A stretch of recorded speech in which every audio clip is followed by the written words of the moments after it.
السلام علیکم۔ دنیا بھر کی ہر خبر پر نظر ہماری سب سے پہلے سب سے تیز کے نیوز چینل انٹرنیشنل۔ رخ کریں گے فیصل آباد کا۔ کمسن گھریلو ملازمہ پر تشدد کیس میں مدیحہ نامی ملزمہ کی ضمانت ہائی کورٹ سے خارج۔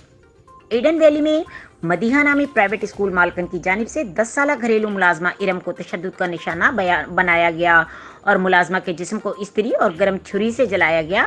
محسن Raza Malik advocate focal person child protection and welfare bureau کے مطابق واقعے کی اطلاع ملنے پر سارہ احمد اسپیشل کوآرڈینیٹر وزیر اعلیٰ پنجاب اور chairperson Punjab child protection welfare bureau نے واقعے کا سخت نوٹس لیا اور child protection officer Rubina Iqbal Cheema کی مدعیت میں تھانہ مدینہ ٹاؤن میں جون 2021 میں مقدمہ درج کروایا گیا، جس پر ملزمہ مدیحہ نے اسپیشل جج چائلڈ پروٹیکشن کورٹ ظفر اقبال تارڑ کی عدالت سے عبوری ضمانت کے لیے رجوع کیا۔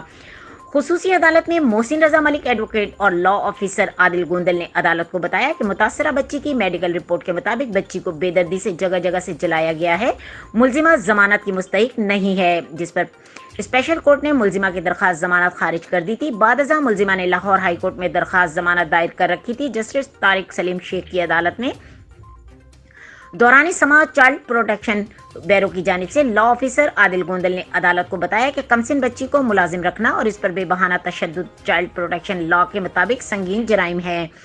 عدالت نے یہ ریمارکس دیتے ہوئے درخواست ضمانت خارج کر دی کہ اگر ایسے ملزمان کو رعایت دیں گے تو واقعات میں کمی نہیں ہو سکتی۔ مزید خبروں اور اپڈیٹ کے لیے دیکھتے رہیں کے نیوز چینل انٹرنیشنل۔